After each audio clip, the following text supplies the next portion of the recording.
I want to take you to a specific situation that you might face someday in your chess career.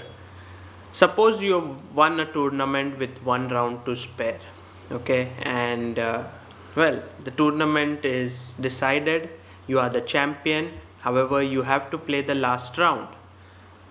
You have the white pieces, and I think your opponent would be ready for a draw. What would you do in such an occasion? Well, there are two schools of thought here. One says that I have already played so hard in the event, I have given my best, I have won it, I feel really tired, so I take a draw. Anyway, I'm going to get the same prize money, so how does it matter? And the second school of thought says, well, I like chess very much, I enjoy it. It doesn't matter whether I have won the tournament or not. I'm going to give as much as I have in my last round as well and see what do I achieve there. And I somehow feel the second school of thought is closer to my heart, although for many players I have seen them choosing the first school of thought. But I was very happy when Magnus Carlsen, the world champion, decided to fight in the last round in spite of winning the Shamkir tournament with a round to spare, and he was playing with the white pieces against Grischuk, and we are going to have a look at that game. But after that, I want to show you one game from my own chess career in which I had won a tournament with one round to spare, and there's an interesting story to that. So let's begin with first Carlsen taking on Grischuk. Carlsen plays e4, and we have the Ruy Lopez after knight f3, knight c6, bishop b5, and Grischuk plays the goes for the Berlin d3. This is the first example that Carlsen wants to fight. Of course, he could have gone for a variation which is become, well, I wouldn't say synonymous to a draw, but this very symmetrical sort of a position where there's only one open file and you have many drawn games there. But Carlsen plays d3, and after bishop c5, c3, castles, d6, he goes for this line which is not very common. He plays bishop to a4, moving the bishop without any provocation. Well, much more popular is knight bd2. This is the ultimate main line. h3 is also played here and has been seen in many games, and also bishop g5 is common. But bishop a4, what Carlsen played, he's aiming for a fresh sort of a position. Knight e7, and now he goes bishop c2. d4 would be very nice to play if black concedes the center. If you give up the center like this and then allow me to play, well, maybe knight c3 here. I don't know if e5 is also possible, but something like this would be what white wants. But after d4, bishop b6, I think black is doing completely fine, because when you take the pawn on e5, black can take on e4. So this is not something that white is looking for. Bishop c2 was played, and after knight g6 we had d4, and now you can see the knight defends the pawn on e5, so black is able to maintain his center. a4, trying to gain some space, and after c6 Carlsen took on e5, going for a symmetrical structure here and also exchanging the queens. But this is where Carlsen is really a monster in such equal positions, and I want you to closely look at his play, how he slowly improves his position. So first a5, gaining some space, and after bishop c5 he goes knight to d2, bishop e6, and rook e1. So this rook defends the e4 pawn, and well, it's just a small little move. A move like knight g3 is not going to affect you much because you have rook e2 for now. Black went for b5, trying to fight for space on the queen side, and Carlsen didn't touch that pawn. He went knight to b3. Now here Grischuk took on b3. I felt maybe bishop e7 or bishop f8 could have been possible, but then after a6 you have knight a5 coming up, and this is what perhaps Alexander didn't like. So he took on b3, bishop b3, and went knight g4. Very concrete play. And after rook e2, he went rook d6. So now the idea becomes clear that he wants to take on f2, rook f2, and play rook f6, winning a pawn and much more material. But Magnus is very alert for these things. He went bishop to g5, preventing rook f6. At the same time, there's a threat of bishop to e7. So after king f8 was played, if you go rook to g6 here, bishop h4 is already very strong. The rook on g6 is misplaced. Next I can go rook to d1 followed by rook d2, push the knight away. I think white has a very good position here. So king f8 stopping bishop e7, and now rook to f1. So the idea was that now if you attack my bishop, I can just simply drop back, and I have been able to get my rook to the other side. Okay, knight f6, and this is where I want you to start thinking about how to play this position as white. So you already have the bishop pair, so your position is pretty good. I think Grischuk's move knight f6 last move was not the most accurate move. He could have played something like h6, which was perhaps better. But here, how do you improve your position? Well, what Carlsen did is so very typical of him. He wants to play f4 at some point, and he wants to move his king away from g1. So the right move was g3. He will play king g2, then he will play f4. So really slow chess, but at the same time very effective. a6, king to g2, knight d7, and now if you play f4, your bishop would be left out here. So he gets the bishop back to c1. Okay, bishop a7, and now comes f4. So just everything comes in time perfectly. F4, now there is pressure down this file here. Black plays f6. So there is not enough time to play knight c5 because fe5 launches an attack here and also on the rook. So f6 and now h4. Now this move I think is extremely difficult to play. Most of the times we are looking at something concrete to do. We might think of ideas like f5, which is of course very bad. You are releasing the tension. You want to do something active, maybe play bishop e3, exchange these bishops. But Carlsen realizes that right now all his pieces are well placed, these bishops and rooks. So why not gain more space on the king side with h4 and h5? I find this to be very, very difficult to do in a practical game, but Carlsen does it perfectly. His threat is now h6, and if you go g6, the f6 pawn will be weak and you can take on e5. So h6 was played by Grischuk, and now bishop a2, just prophylaxis against an eventual c5, c4, and also knight c5 in many cases won't attack the bishop on b3. So c5 was played, and this is where I want you to just take some time. There are many ways for black to play in this for white to play in this position. So I wouldn't say one move in particular, but if you can find what Magnus played, I would be very happy. I mean, it's not at all easy. It's fantastic and deep idea. So we have seen that how Magnus played f4 against Anish Giri. If you haven't seen the video, do check it out. It's on our channel.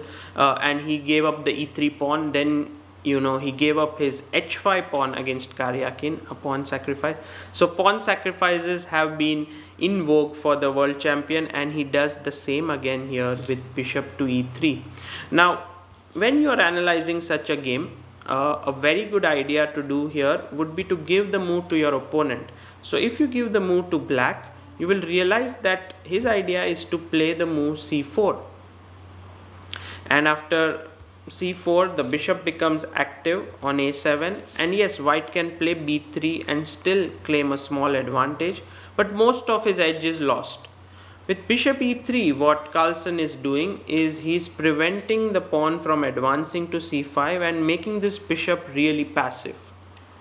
Okay, but Grischuk says, well, I can take on f4, and if you take with the bishop, I will have this beautiful square for my knight on e5, and yes, you have this bishop coming to d5, but then after c4, I think black is doing completely fine. But Carlsen surprised everyone here with the g into f4, which is phenomenal assessment of the position and understanding of chess, because after Grischuk took on e4, he just simply played bishop to b1. I mean, the idea is that after rook e7, he's going to play rook f e1, and it's unusual. Yeah, the bishop is going to come to g6, he's going to just play bishop f2, and later on the e file there will be just unbelievable concept by Carlsen. You know, on the e file there's a mate on e8, and so what matters is that even though you are a pawn down, this bishop is just locked in because of the bishop on e3, and this is the most important part of the position. For example, just let's take a variation, knight to b8, and here king f3 is one possibility. Also bishop f2 directly is pretty good, because if knight c6, I can play king f3, rook takes, and knight a5 doesn't make sense, because after bishop g6 you can just go in with the rook, and you can see that although white is 2 pawns down, he's picking up 1 pawn, and also I don't need to repeat it, the bishop on a7, very bad. Okay, knight b8, king f3 is also possible, and this is the line which I want to bring to your attention, that rook always enters on e6 and creates some problems on the 6th rank. So f5 was played by Grischuk, giving back the pawn, but it's like you're not even keeping any material with you and you're going to suffer endlessly. King f3 is a nice prophylaxis again, because if knight into h5, you have bishop c5 and you take here, this is just a free piece, free exchange. So knight h5 is not possible, he went knight d5, and now Carlsen finishes off the game perfectly. He attacks the knight, then once more, and finally the last attack, and when knight f6 was played, you just take, because if you take with the rook, I can exchange pieces and play bishop b7, win this pawn, and if you play knight b8, white goes b4, and this position just shows how dominating white's position is, and this is why white is completely winning here. So Grischuk took with the knight, and after rook d6, he had enough in the position. Carlsen is completely dominating, and he resigned the game. So a perfect game by Carlsen, I would say. Amazing show of fighting spirit by the world champion. But more than that, what I really admire is to play like this in a game where he has, you can say, nothing to gain, but actually he had a lot to gain, because he created some sort of a masterpiece, and he also gained rating. He's nearly 2860 now, and well, it always feels good to win a game of chess. So now to the promised story that I want to tell you. I was going through a similar situation in one of my tournaments. Well, it was not as big as Shamkir. It was a small event. I played in the state championship in Pune under 19, and I was the top seed, just like how Magnus was in Shamkir. And I had won the tournament with 1 round to spare with 7.5 out of 8. So it was a very good tournament for me. And after I won the 8th round, I decided to go for lunch in a nearby good restaurant. And I said, the last round was about to begin in the evening itself, within a couple of hours. I said I'll enjoy, and my last round opponent,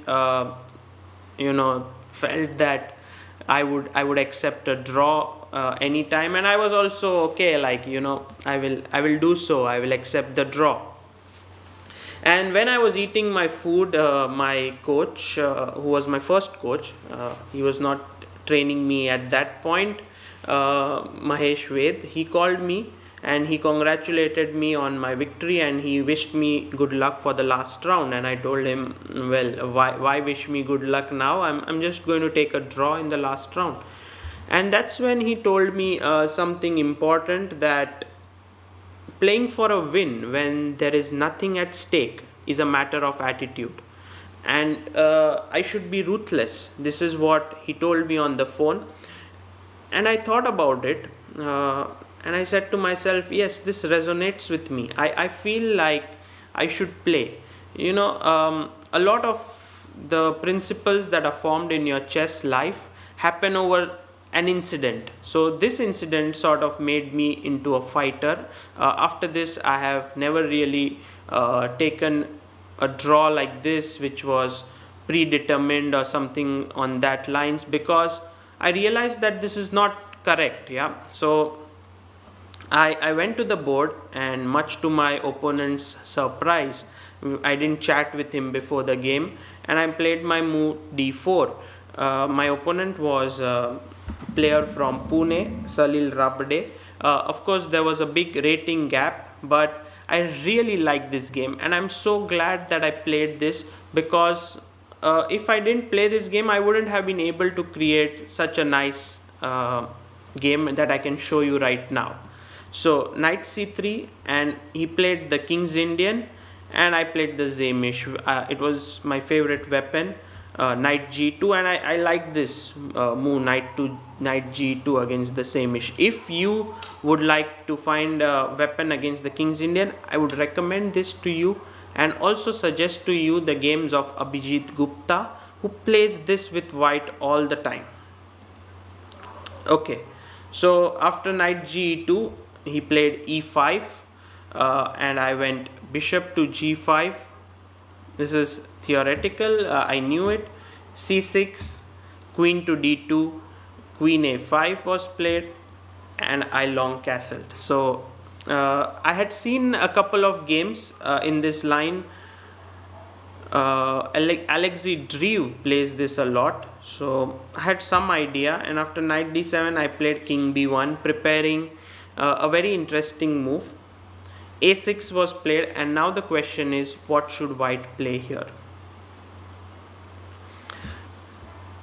Here I made a very interesting decision. I jumped with my knight to d5, opening up the exchange of queens, and he took on d2, and I gave this check, and rook d2. Now the advantage of this is that I'm going to take on c8, and I'll have the bishop pair. Rook e8, I took on c8, and much like what Magnus did in the game, I took on e5, d5, and now we have somewhat symmetrical structure. And this is one of my favorite positions. What should white play here? I don't think you need to think a lot. Just think about your pieces, which ones are not doing so well, and how do you develop them. Right, this bishop over here needs to get into the game, and I know you can move the knight somewhere to c1 or c3 and then get the bishop out, but why not get it to a great square? And so congratulations if you found the move g3, because the bishop is going to be a rock star on h3. Yeah, so no point in giving it a normal life with bishop e2 or bishop d3. Knight c5, bishop h3, attacking the rook, rook d8, and I got the other rook into the game. Takes, and after h6 I got my bishop back. I was so much enjoying myself. This is one of those cases where I had nothing to lose. I had won the tournament, I had become the state champion, I had qualified to the nationals, and now you have the bishop pair. You can grind your opponent. It's a great feeling. So b4, push the knight back, knight e6, and now c5. So I gain more space. And after king g7, once again, it's white to play. What would you do here? So all your pieces are doing well. The rook is on an open file. The bishop on h3 is well placed. So is the bishop on e3. Not bad. This knight could do better, and that's the reason why I played knight to c1. The idea is knight b3 to a5 to c4 to d6, and also from a5 it could attack b7. This is the right circuit for the knight. So bishop e7, and I took on e6 because I realized that I don't need to keep my bishop pair. Knight d3, attacking the e5 pawn, and after knight d7, knight b2, the knight is moving to c4. Knight f8, knight c4, attacking the e5 pawn. Rook d6. The idea now is to get bd2 to c3. g5. I get rook to d8. Now knight a5 is threatened, so even knight d7, attacking the e6 pawn. You can't play king f7 because knight d6 comes. So you play knight f8. He did that, and after bishop c3, rook d7, king c2, stopping all points of infiltration into the white camp. The e5 pawn is falling, and if you defend knight g6, then e6 falls. So overall, in this position, he resigned the game in this equal material, and I think it was a nice positional effort by me. I felt so good because I gained rating just like Magnus did. I scored 8.5 out of 9, and yes, I have a game to show you guys. So the moral is that if you are in the last round, if you have already won the tournament, I think better than just taking a draw or agreeing to a pre-arranged draw, just fight it out. Try to create a brilliancy which you can share with your friends, which will be memorable for you, and in general this fighting approach will help you always in your chess career. This is Sagar Shah. I hope you enjoyed this lecture. I'll be back with more stuff. Till then, stay tuned.